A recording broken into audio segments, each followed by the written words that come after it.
Economic Development and Investment Promotion Office in Lapu-Lapu City.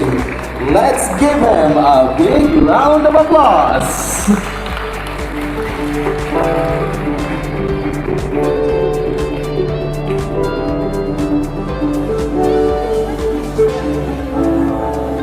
Mayong buntag kanatong tanan. Nindot kay kung smile long adlaw kay pulos mga gwapo o gwapa madinay taga Bangka National High School atong pampakan be. Sus maka-proud no. Saktong itong giingon sa ato ang school head kaganiha. No nga watakibaw no basin og ang uban diri mahimo ng future leader sa to ang syudad sa Lapu-Lapu. Ang uban diri mga future engineers, doctors, di ba? Future barangay captain, nara diha. No, tapadan barangay hall. Of course, no, I'd like to also acknowledge no our SK Federation President of Lapu-Lapu City, Councilor OJ Chan Karungay, atong pakpakan.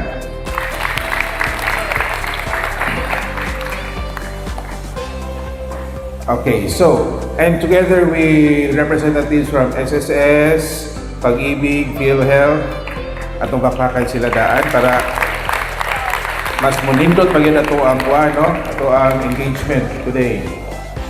So, we are from the Public Employment Service Office. Kunya, gitawag ko o Mr. Trabaho. Ano man Mr. Trabaho man? Kaya nga to ang opisina, pulos gini nag-cater o trabaho. Diba? O niya, kailan mo atong Kuya Kim, no? Katong sa EBS sa una? Ha? Kailan mo atong? Pwede mo ko tawag niyo Kuya Kim. Okay. So, next slide please. The PESO or the Public Employment Service Office is a non-fee charging multi-dimensional employment service facility or entity. Sa ato pa, ang atong mga services sa ato ang opisina sa PESO, located dito sa City Hall, no, tapad rami sa LTO office kung nakabantay mo. No, libre niya ang ato ang mga services. O niya, this is established sa tanang mga local government units or LGUs. This is in coordination with the Department of Labor and Employment. Sa ato pa, ang National Government Agency nga nag-supervise sa ato ang PESO or Public Employment Service Office, mao ang DOLE or the Department of Labor and Employment. Asan man ani ang grade 10? Dire, no? Ang grade 9, grade 12, okay. Ang 11 or 11 rani 11. Then the PESO was created pursuant to RA or Republic Act number 8959, otherwise known as a PESO Act of 1999, now amended by RA number 10691. Kasi siya ilan po nyo guys, no, kay murag hayag kayo ang adlaw so magsakit pag matag mahayagan. Okay, so next is doon na tayo 3 core services ang PESO. Tulo ka major services ang doon na sa PESO. Number 1, ang Labor Market Information or LMI. Kanang Labor Market Information kung sa ato apa ning tinambanon, nag-gather mi og data, no? Ang atong mga job seekers o mga employers magpa-register na dito sa PESO office. O niya, ang may bawanan namo kung pila kabog atong mga potential job seekers or are ready nga mosulod na sa workforce, kung pila kabog babae, pila percentage no, gidaghanon sa babae, pila kabog lalaki nga mga aplikante. O niya, unsa pod gidaghanon sa kani nga age range from 18 to like for example 21 years old or 22 years old to 25. So may bawaan na to usang mga kana age range ang duna ready available nga mga workforce pohon nga mosulod, no? sa tuang labor market. Kaduha, referral and placement. Kani referral and placement mo gini ang pinaka bread and butter na to. Kana bitaw mag-organize ang peso o kaduhang naman ang job fair. Ha? Kaduhang naman no. In fact, doon na tayo job fair ugmang adlaw sa barangay Pahak sa Abono Gym. Abono doon na ba diri no? Doon na. So maybe doon na mo yung mga relatives inyong habang ginikanan, inyong habang mag-isuon, pasilingan or friendship ninyo, no, pwede ninyo paibaon nga doon ay job fair ugma adto sa barangay Pahak no sa Abono Gym. Next, employment coaching and career counseling. And that's the very reason why we are here no sa ato ang inyong gikandak nga career talk. Okay, this is part of our mandate na muhatag gid ninyo og guidance no unsaon pagpili og mga careers or unsaon ninyo pag kanang ready sa mga interviews, etc. Okay? Now we have different national government agencies that we work with no sa PESO. Of course, number one ganyan na ang DOLE or Department of Labor and Employment. Dili sa Lapu-Lapu, ang PESO office mo ni siya murag mini DOLE. So, kung sa mga functions ni DOLE is mo po na ginahimo ni PESO, especially in terms of kanang employment facilitation. Okay? Part of facilitating no employment is kanang kung mag-job fair mag-invite kami ni Pag-ibig, ni PhilHealth, ni SSS, no, napa si NBI, napa si Police Clearance. Amo silang invite doon kay para one-stop shop, no? Mas dali na pag-pang-apply sa mga nang-apply or gusto manarbaho. Next. So, we also have POEA or kaniadton, now DMW, next slide. Napuntay OWA. Ang kanang OWA mo na katong mga OFWs nga tuan na sa abroad o niya mukontak na mo din sa PESO kay magpatabang, magpa-rescue, no? So ang buhaton na mo ana sa PESO among kay kami may ilang local counterpart sa LGU. So mo direct ni sa OWA office. Ang OWA office na diri sa Region 7 mo onay mo connect dito sa ilahang agency o sa ilahang opisina dito sa abroad. No? Aron ma-rescue in town ang katong nagkinahanglan. Ang TESDA po, we connect also with TESDA tungod kay kanang part of kung mga apply mo, mas maayo mo ginagdo natay skills, di ba? Do you agree? Yo. Kaya nga naman, sa to pa, masabot yan na competent mo, doon na mo'y acquired competency na.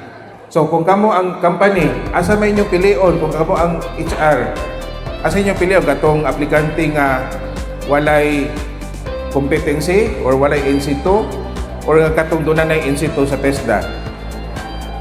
Ha? Katong yung doon na competency, di ba? So maybe na siguro mo anak dili? Doon na ba? Sir?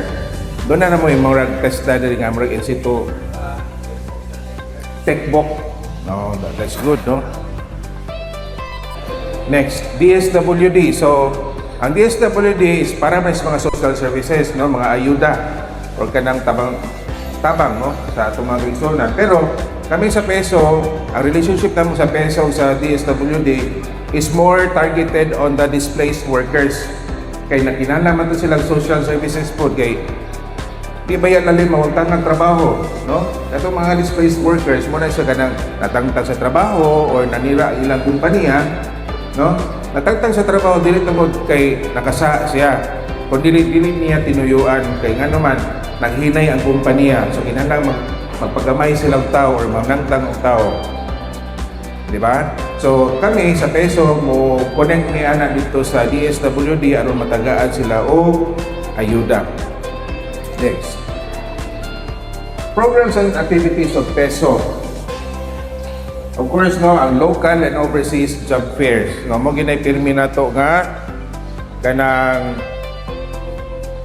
gina-organize. Another one is the special recruitment activity.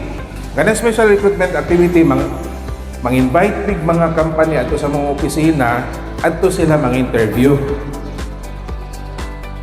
Okay, next. Balik.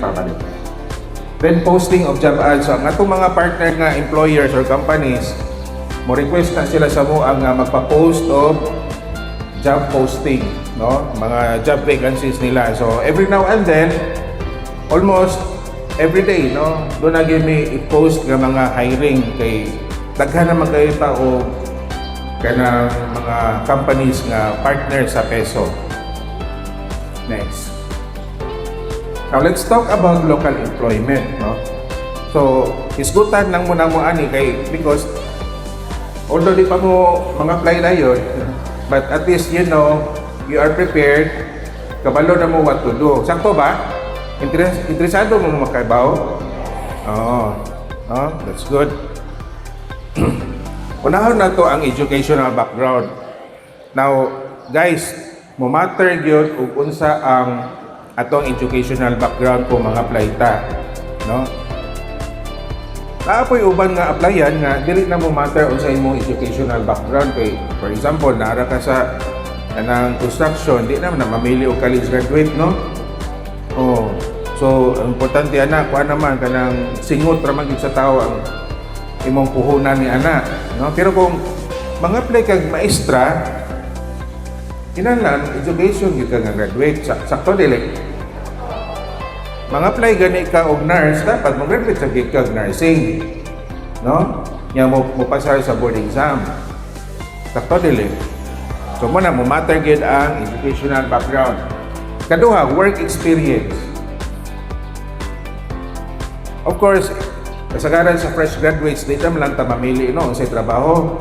Pero mas maayo nga ang inyong applyan kanang yung muhaom sa inyong gipili nga kurso. Okay? Kaya nga naman, mo matter magod ang work experience. Kaya for example, nag-apply mo as HR, no?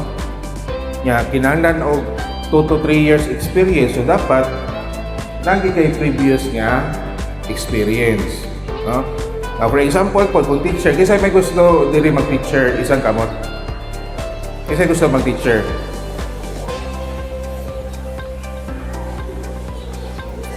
Oh, katong mga gusto mag-teacher, no? Doon naman po tayo overseas hiring.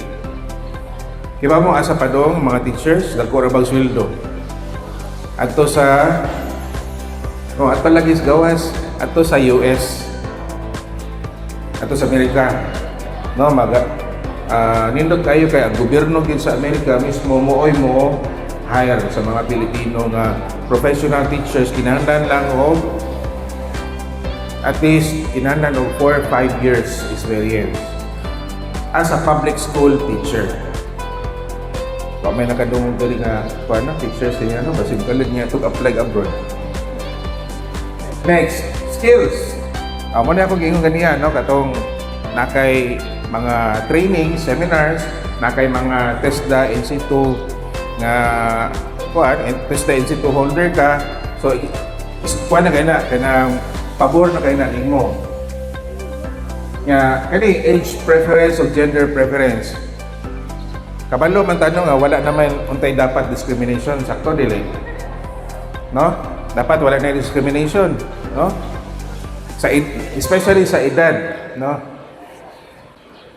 Pero, mind you, ang company doon na mga gitawag sa balaod nga kanang management prerogative. O saan ang management prerogative?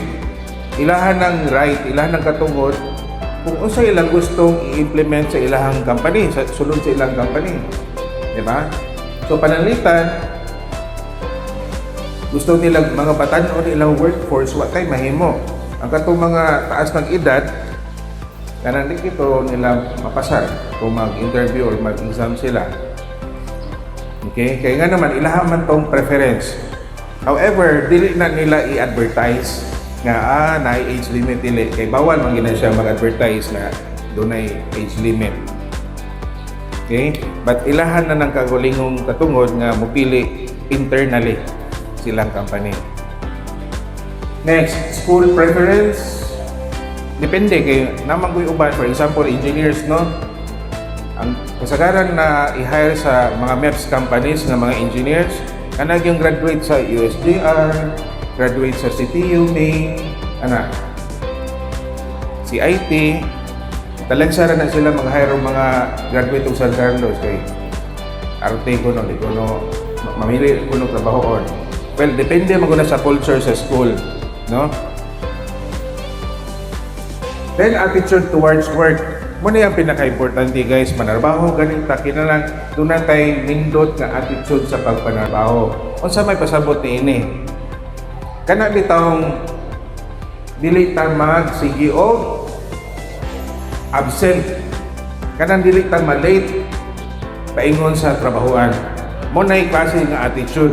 Yung kana pong dili po mag-sige o mag-minarites. No? So, panalitan ng marites na mo dire, in taon ni graduate ninyong senior high, graduate sa din taon mo sa inyong pagka-marites, ha?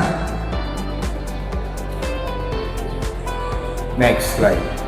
Overseas employment. So, muna akong isgot for gaganiha nga umatter gyapon ng educational background. For example lang, no? O ka ng work experience o skills, no? Combine. Kinahanglan siya doon na mo ni ana kung mga abroad mo ano man dako ba sweldo dito, no? Dollar ko, di ba? Oh, so muna nga kinahanglan yung work experience kay ba mo pila na katuig ang work experience. Ayaw mo pag kung panalitang manarbaho mo, ayaw mo ana maglukso-lukso mo pila lang kabuan, kuman mo resign, kuman apply na buglain nga kuan na pod.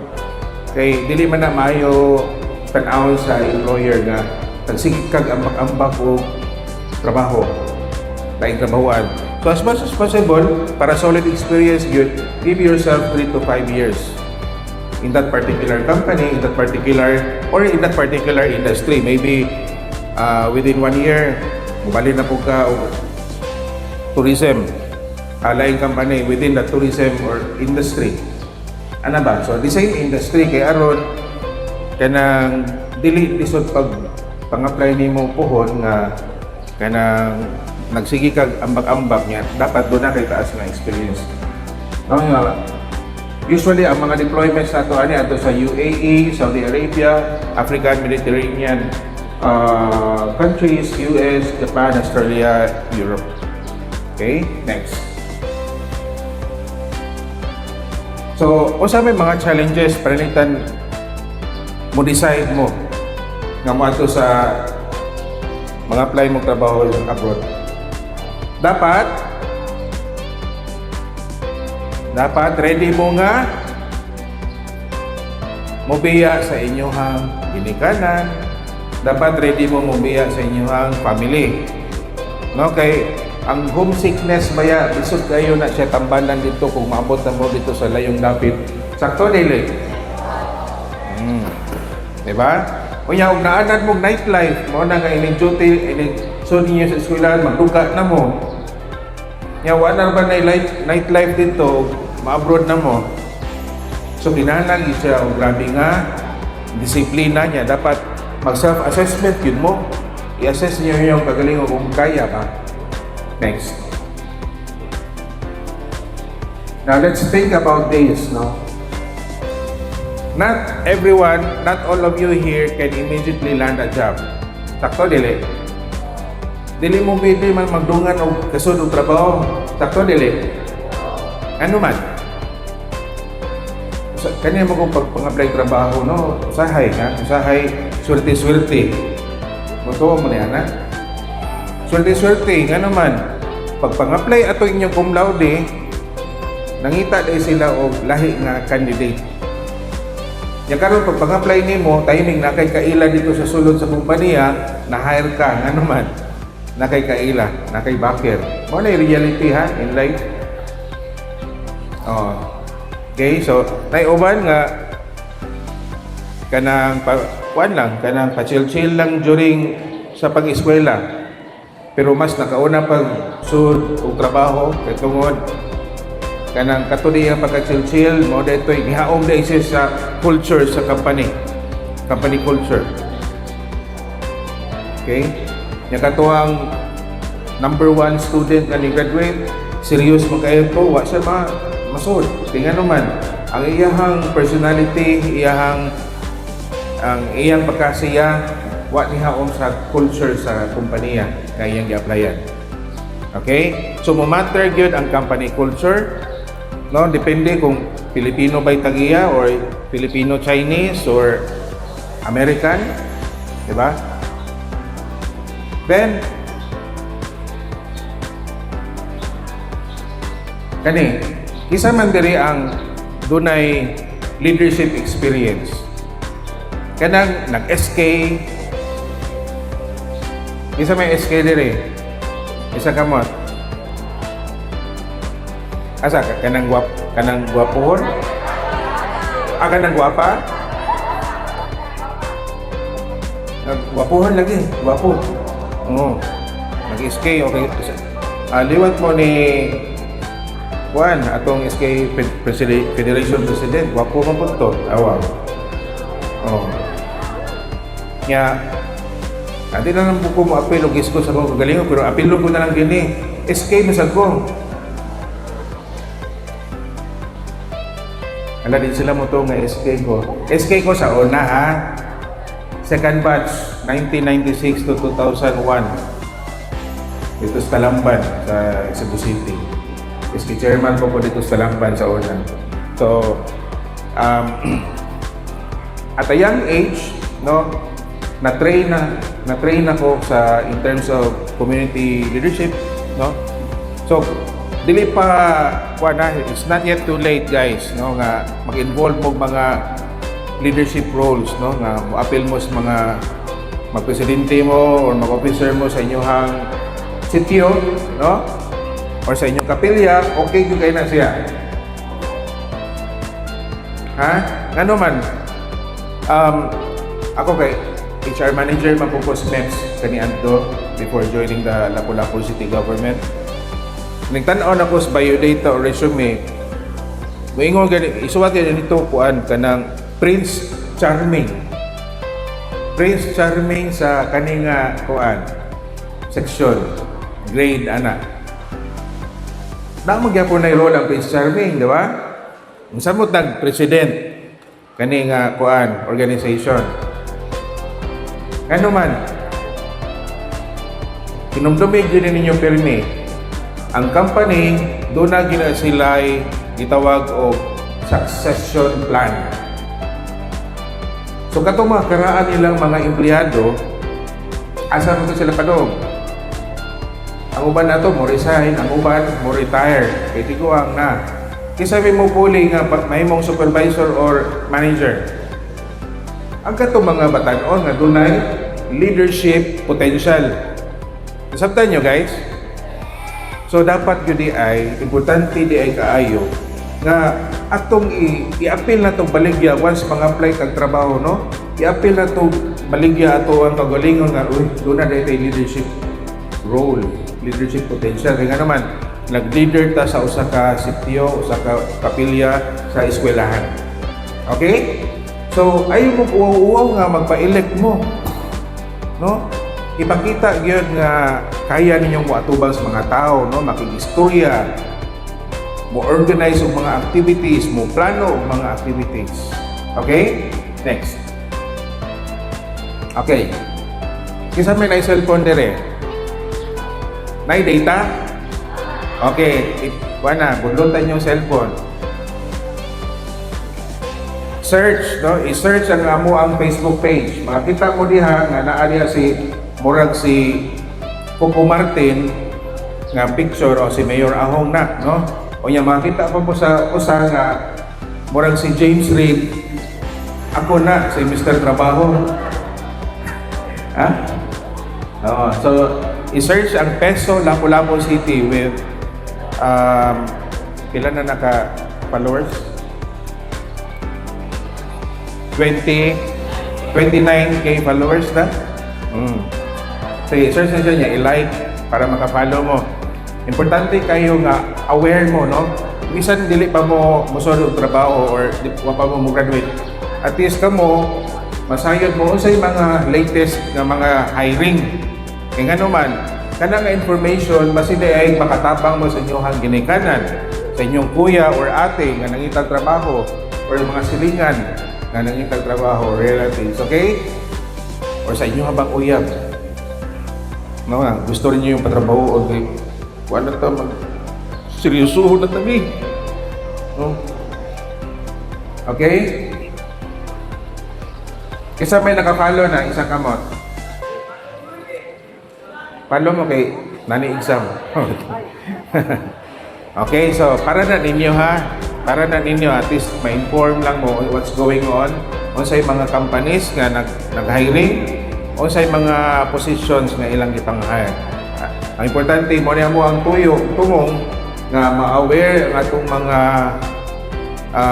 stakeholders, ang atong mga job seekers o unsay mga hiring puhon. Alright? Next.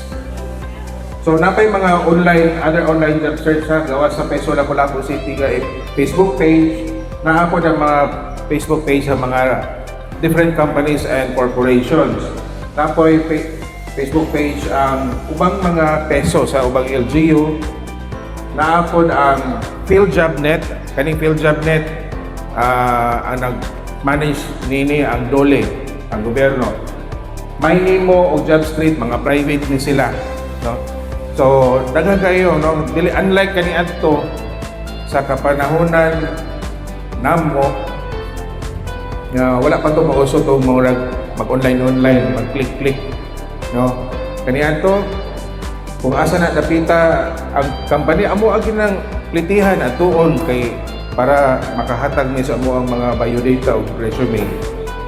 But now, you are very lucky kay in just a click, a touch of your finger, pwede na mo makapang-apply. Diba? So, with that, thank you so much for having us. Oh, may pakpak eh.